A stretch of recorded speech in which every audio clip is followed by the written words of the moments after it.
Hello, everyone. This is the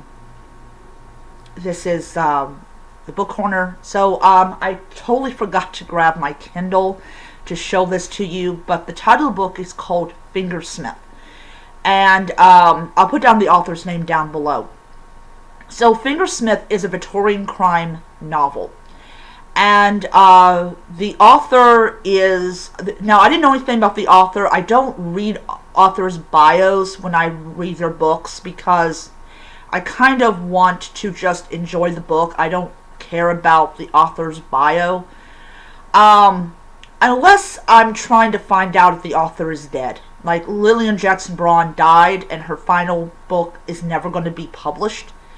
So, yeah. So, that's the only time I look up authors' bios is if they've been around for a couple of decades and I kind of want to see if they're still alive. I'd be like, okay. Like MC Beaton is dead, but her books are continuing on, which is interesting. So Fingersmith.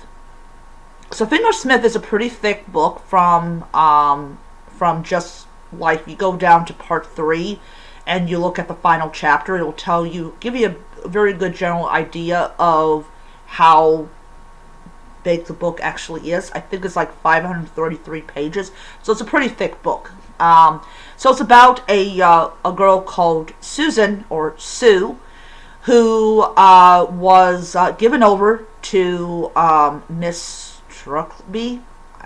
I always have a hard time pronouncing her name.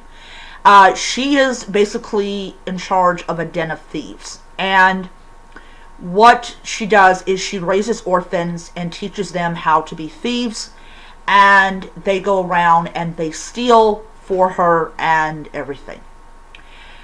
So Sue is treated differently than other orphans. She is treated better than other orphans. She's not beaten like other orphans are. She's basically treated like she's some kind of princess. But Sue is very grateful to these people for taking her in and raising her with their values and everything. And there's this woman called Miss Dimsty. I'm sorry, I'm butchering people's names in this video, so please apologize. And she has this pound note hidden in this brick, and apparently it took a pound to bury someone. So when she dies, she wants them to take the pound note out of the brick and pay for her funeral, which the pound note will come into play later on down the road. So Sue grows up in this den of thieves. When she is 17 years old, she is entrusted with a mission by a guy called the Gentleman to woo and to seduce and to marry this girl called Mob, who is she's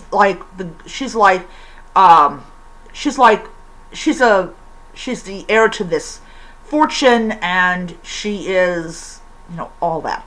She's a very, very unique type of person, which you'll find later on.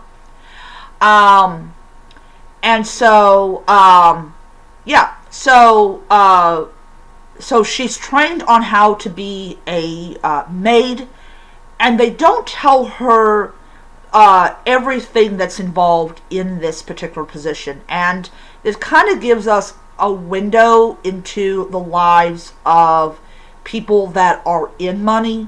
Like, the difference between being in money back then and in money today is if you had $50,000 to $60,000, 600, or was it $56,000 or $57,000, you were rich. There was no such thing as $510 billion rich people, and it's entirely two different time periods, and the concept of wealth is very different. So she's trained, and then we have this really wonderful detailed journey of when she goes there, And yeah, so she goes there and she makes a couple of mistakes in it. And one of the things that she also discovers is that Mob wants her to read to her, and Sue can't read. She's illiterate. And yeah, and over the course of this book, the gentleman arrives and they have this very close relationship. And it becomes, they become attracted to each other. Mob and Sue does. So you can tell that, this is, I wouldn't, before I continue, I want to say this. In Victorian times, it was not uncommon for women to hang out with other women. So if people get shocked about that, please read some Victorian history about women with women. It was not looked down upon. So their relationship and their mutual companionship definitely would not be looked down upon by the wealthy, as long as she had a child.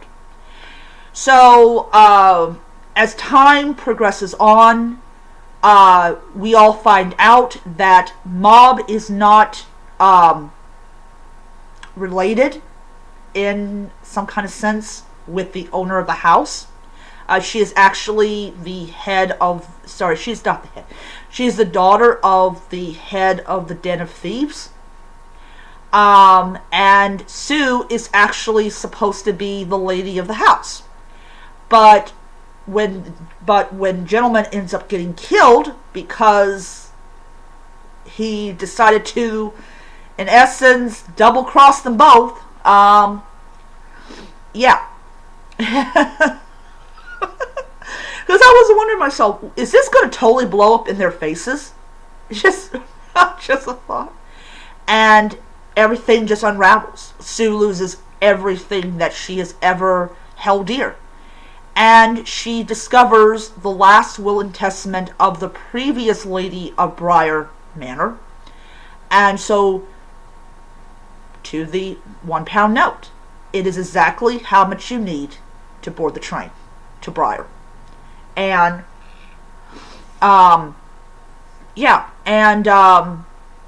she goes back to Briar. And, Mob appeared a couple times, but she never talked to her. And, so she goes back to Briar, and Mob is there. And she finds that Mob is doing very raunchy stories for this magazine called The Pearl that does pornographic stories. So that is what she does to pay her bills and everything. So it's a very interesting type of book. I highly enjoyed it a lot. I will say that most of the chapters are pretty long. Not all of them, but most of them are. But if you're into relationships between two women, if you're interested in murder mystery, introduced in Victorian era and stuff like that, or events that lead up to the murder of someone, then definitely check out this book. But it's entitled Fingersmith. That's a Victorian term for thief. It could also be seen as another term for same-sex relationships. So anyways, yeah. So I highly enjoyed it a lot. Thank you for the great book recommendation. I do appreciate it. So I'm currently now reading Wish You Were Here by Rita Mae Brown. And yeah. So I will see you guys around. Until next time, be well.